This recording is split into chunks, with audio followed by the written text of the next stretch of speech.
Hello friends, आप सभी का स्वागत है अपने चैनल गुरुजी वर्ड 93 पर, जहां आपको मनोविज्ञान का संपूर्ण पाठ्यक्रम और सिद्धांत जो आपकी आगामी शिक्षक भर्ती के लिए बहुत ही महत्वपूर्ण हैं, आपको सभी फ्री ऑफ कॉस्ट कराया जा रहा है। और अपनी सारी वीडियो का जो प्लेलिस्ट का लिंक है वो मैं आपको इस वीडियो के डिस्क्रिप्शन में दे दूंगा, जहां से जाके आप अपने सभी सिद्धांतों को कंप्लीट करें। आज का जो टॉपिक है हमारा समायोजन। इससे भी आपके UP TET, C TET, KBS और रीट में 1 से 2 नंबर के क्वेश्चन बन जाते हैं। समायोजन है क्या? एडजस्टमेंट। यानी कि अगर मैं इसको साधारण भाषा में कहूँ तो किसी भी परिस्थिति में, जैसे अगर हमारे सामने कोई परिस्थिति ऐसी क्रिएट है जिसके साथ हमको सामंजस्य बिठाना पड़ रहा है ना, तो उसी को हम समायोजन कहते हैं। समायोजन 2 शब्दों से मिलकर बना है, सम धन आयोजन। समायोजन वह प्रक्रिया है जिसमें व्यक्ति आवश्यकताओं और उनकी पूर्ति को प्रभावित करने वाली परिस्थितियों के बीच शारीरिक तथा मनोवैज्ञानिक संतुलन तथा समता का स्तर बनाए रखना है। यानी समायोजन का जो अर्थ है वो यही है कि हमारे सामने अगर कोई ऐसी परिस्थिति है जिसके साथ हम संतुलन नहीं बिठा पा रहे हैं, पर हमें उसके साथ संतुलन बिठाकर उस परिस्थिति से बाहर आना है, तो ऐसी परिस्थिति को ही हम समायोजन कहते हैं। इसको साधारण शब्दों में आप समझते हुए चलें, क्योंकि जितना साधारण तरीके से मैं समझा सकता हूँ उतनी पूरी कोशिश मैं अपनी कर रहा हूँ, जिससे कि आपको कोई प्रॉब्लम ना हो। समायोजन अधिगम की एक प्रक्रिया है, काफ़ी इम्पोर्टेंट थ्योरी है। स्किनर महोदय की काफ़ी बार पूछी गई है कि स्किनर महोदय कहते हैं जो समायोजन है वो अधिगम की एक प्रक्रिया है, यानी कि सीखने की एक प्रक्रिया है। अच्छा, स्किनर महोदय को जाना किस लिए जाता है? क्रिया प्रसूत के नियम के लिए। क्रिया प्रसूत के नियम, और इन्होंने अपना जो प्रयोग किया था वो किस पर किया था? कैट पे। बिल्ली पे, कबूतर का बहुत कम पूछा जाता है, लेकिन मैंने आपको दोनों ही कराए हैं। एक अच्छा समायोजन वह है जो यथार्थ पर आधारित व संतोष देने वाला होता है। यह कथन किसका है? स्मिथ महोदय का। यानी स्मिथ महोदय कह रहे हैं कि जो एक अच्छा समायोजन वही है जो यथार्थ पर आधारित व संतोष देने वाला हो। यानी कि ऐसा समायोजन जिससे हमें संतोष यानी सुख की प्राप्ति हो, यानी हमें अच्छा लगे, है ना। समायोजन व्यक्ति की आवश्यकताओं की पूर्ति तथा कठिनाइयों के निराकरण के प्रयासों का परिणाम है। ये किसका है? कार्ल मैन का, है ना। ये इनका इतना नहीं पूछा गया था, लेकिन स्मिथ का है, स्किनर का है और गेट्स महोदय का। ये काफ़ी बार आपसे डायरेक्टली सीटेट एग्जाम में मेनली आपसे पूछ लिए जाते हैं। गेट्स व अन्य के अनुसार समायोजन का क्या अर्थ है? समायोजन जीवन में निरंतर चलने वाली प्रक्रिया है। यानी जो समायोजन है वो जीवन भर चलती है ना, जिसके माध्यम से व्यक्ति अपने तथा वातावरण के बीच संतुलित संबंध रखने के लिए अपने व्यवहार में परिवर्तन करता है। यानी व्यक्ति क्या कर रहा है? उसमें सामंजस्य बिठाने के लिए उसके अपने व्यवहार में ही परिवर्तन कर लेता है ना। इसको अभी आगे और अच्छी तरीके से समझते हैं जब इनके एक एक पॉइंट को हम डिक्लेयर करेंगे। समायोजन को प्रभावित करने वाले कारक: मानसिक स्वास्थ्य का संतुलन होना। जब आपकी मेंटलिटी ठीक होगी तो आप समायोजन आसानी से कर सकते हैं। स्नायु रोगों की ग्रस्तता, मानसिक तनाव, शारीरिक अक्षमता एवं कमी, अपमानजनक परिस्थितियां, अहंकार, चिंता, कुंठा एवं आकांक्षाएं, असफलता, हीन भावना और आत्मग्लानि। इनके बीच में आप कॉमा लगा लेना, ये थोड़ा गलती से आज लगा नहीं पाए हैं, इसके लिए मैं आप सभी से क्षमा चाहता हूँ। समायोजन के प्रकार: समायोजन के यानी जैविक समायोजन, पर्यावरण के साथ समायोजन, यानी आप जो अपने पर्यावरण के साथ जो भी समायोजन करते हैं। सामाजिक समायोजन, जिस समाज में रह रहे हैं आप उसके साथ भी समायोजन ही करते हैं। अब समायोजन को हम समझ रहे हैं तो हम कुछ समायोजन को भी समझते हुए चलते हैं कि कुछ समायोजन है क्या। जो व्यक्ति आवश्यकताओं एवं परिस्थितियों के बीच समायोजन नहीं कर पाता है, वहाँ हम पढ़ रहे थे समायोजन, वहाँ पे व्यक्ति को क्या करना पड़ा था? समायोजन करना पड़ रहा था। लेकिन कुछ समायोजन में क्या होता है कि वो समायोजन कर ही नहीं पाता, तो ऐसी परिस्थिति को हम कुछ समायोजित कहते हैं। ठीक है। कुसमायोजन के कारण उत्पन्न मानसिक रोग, यानी अगर किसी व्यक्ति के साथ वो किसी परिस्थिति में खुद को सामंजस्य नहीं बिठा पा रहा है तो क्या होगा? पहला तनाव, सीधी सी बात है। अगर आप मान लो आपके ऊपर प्रेशर है, आप जैसे आप बोर्ड की परीक्षा की तैयारी कर रहे हैं या यूपी टेट सी टेट की आप तैयारी कर रहे हैं, अब आपने पढ़ाई की नहीं, अब आप एंड टाइम पर आके अब आप सोचो कि मैं इसको कैसे करूं, यानी आप उसके लिए चिंतित होना स्टार्ट हो जाएं और उसके साथ सामंजस्य नहीं बिठा पाएँ तो क्या हुआ? आदमी तनावग्रस्त हो जाएगा, उसे चिंता होगी बहुत ज़्यादा, और फिर धीरे धीरे इन्हीं से अनेक बीमारियां उत्पन्न हो जाती हैं। तो पहला आता है हमारा तनाव। जब व्यक्ति समय, परिस्थिति तथा आवश्यकता अनुसार कार्य नहीं कर पाता है, वह असफल हो जाता है, तो वह तनाव का शिकार होता है।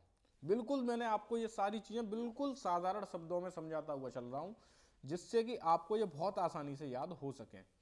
नेक्स्ट है हमारा दुश्चिंता। जब अचेतन मन में दमित इच्छा चेतन मन में आने का प्रयास करती हैं तो व्यक्ति दुश्चिंता का शिकार हो जाता है। थर्ड है दबाव। अब सीधी सी बात, आप यूपी टेट की तैयारी करने के लिए बैठे लेकिन आपने शुरुआत से नहीं की, अब लास्ट में आके आप तैयारी कर रहे हैं तो क्या आएगा? एक प्रेशर आएगा आपके ऊपर, दबाव आएगा। सफलता व असफलता तथा आत्मसम्मान की रक्षा के समय दबाव उत्पन्न होता है। अब यही प्रेशर रहेगा, मैं सफल होऊंगा क्या नहीं होऊंगा, मैंने तो पढ़ाई की नहीं, है ना। तो यही बात है कि पेपर जब भी आए उससे कुछ नहीं लेना देना, आपको बस कछुए की तरह धीरे धीरे धीरे धीरे अपनी पढ़ाई करते रहनी है, यानी कि आपको कंटिन्यूअसली आपको निरंतरता बनाए रखनी है ना। थर्ड है हमारा भगनासा या कुंठा। ऊपर एक बार कुंठा शब्द आ चुका है, यानी कुंठा का मतलब है क्या? बार बार प्रयत्न करने के बावजूद भी जब व्यक्ति असफल हो जाता है तो वह निराश हो जाता है। इसी निराशा को भगनासा या कुंठा कहते हैं। नेक्स्ट है हमारा संघर्ष, या ये क्या गलत टाइप हो गया मुझसे कुछ। जब एक साथ दो प्रतिकूल अवसर उपस्थित हो जाते हैं तो वह चयन किसी एक का करना होता है तो मस्तिष्क में संघर्ष उत्पन्न हो जाता है ना। अब एक साथ किसी दो चीज़ों पे आपको एक चीज़ चुननी पड़े तो ऐसी जगह पे आपके माइंड में क्या संघर्ष ही तो स्टार्ट होगा। आप कहोगे ये लूँ या ये लूँ, या ये करूँ या ये करूँ। काफ़ी आजकल के युवाओं के मस्तिष्क में बहुत सी चीज़ें चलती हैं कि मैं आगे चल के क्या करूँगा, मतलब वो डिसाइड ही नहीं कर पाता कि मुझे जाना किधर है। तो ये सब क्या है? ये सब कुसमायोजन के कारण होता है। अब रक्षा युक्ति के बारे में पढ़ते हैं कि इनसे रक्षा युक्ति किस प्रकार है। जैसे कि पहला है दमन, बलपूर्वक अपनी इच्छाओं को रोकना। जब किसी व्यक्ति या परिस्थिति के साथ किसी भी कीमत पर समायोजन संभव नहीं है, जानता है व्यक्ति वहां पर समायोजन संभव नहीं हो सकता, यानी व्यक्ति ये भी जानता है कि यहाँ पे समायोजन संभव नहीं हो सकता, तो वह कुछ समायोजन से बचने के लिए दमन करता है या इच्छाओं को रोकता है। ठीक है, दमन करने का आपको साधारण तरीके से पता चल गया, यानी किसी ऐसी परिस्थिति है जो इंसान उसमें कुछ नहीं कर सकता तो वो ऐसी परिस्थिति में क्या करता है? अपनी इच्छाओं को मारता है या उनका दमन करता है। नेक्स्ट है हमारा समन, शक्तिपूर्वक इच्छाओं का दमन करना समन कहलाता है। जैसे एग्जाम्पल से समझते हैं, समाज में हो रही अप्रिय घटनाओं को शांतिपूर्वक दमन कर देता है ना। नेक्स्ट है हमारा पलायन या प्रतिगमन। पलायन से आप समझ रहे हो कि स्थिति छोड़ के भाग जाना, पलायन कर जाना या दूर हो जाना। पलायन के अर्थ से ही आप समझ जाओगे। तो जब किसी परिस्थिति को देखकर नहीं हो पाएगा, यानी अगर हम किसी परिस्थिति में ऐसी स्थिति को देखते हैं कि ये हमसे नहीं हो पाएगा तो वहां से भागना, पीछे हटना, भागने की कोशिश करना पलायन कहलाता है। जब कोई व्यक्ति अपने निम्न स्तर का कार्य करता है तो उसे प्रतिगमन कहते हैं। जब कोई व्यक्ति अपने निम्न स्तर का कार्य करता है तो उसे प्रतिगमन कहते हैं। उदात्तीकरण या शोधन, जब किसी व्यक्ति का कार्य असामाजिक होता है या गलत होता है या किसी घटना विशेष के कारण गलत कार्य कर लेता है उसे उदात्तीकरण कहते हैं। आपका उदात्तीकरण का आप समझिए, और वह उस कार्य को सुधार ले तो उसे शोधन कहते हैं। ठीक है। जैसे अशोक कलिंग युद्ध के पश्चात अशोक ने अपना हृदय परिवर्तन कर लिया। भाई अशोक ने जो कलिंग का युद्ध लड़ा था, शायद जहां तक मुझे याद आ रहा है 231 ईस्वी या ऐसे ही कुछ था। देखो मुझे जीएस का इतना नहीं पता है। तो उन्होंने जब इतनी मार काट हानि ये सब देखा तो उन्होंने उनका हृदय परिवर्तन हुआ और बौद्ध धर्म अपना लिया, है ना। तो उदात्तीकरण और शोधन आपको समझ में आ गया होगा अच्छी तरीके से। नेक्स्ट है हमारा तदात्मीकरण, यानी कोई बड़ा व्यक्ति किसी बड़े व्यक्ति का अनुकरण कर जैसे अपने आप को मानना व समझना तदात्मीकरण कहलाता है। अब ऐसा नहीं है कि भाई धीरू भाई अंबानी को देखा तो अपने आप को धीरू भाई अंबानी समझने लग जाओ, है ना। तो अगर कोई ऐसा करता है तो उसके साथ क्या स्थिति चल रही है, तदात्मीकरण चल रहा है, ठीक है। इसमें किसी ऐसे व्यक्ति का परिचय देते हुए जो व्यक्ति समाज में लोकप्रिय हो, सम्मानित हो, उसका समायोजन स्थापित कर लेता है।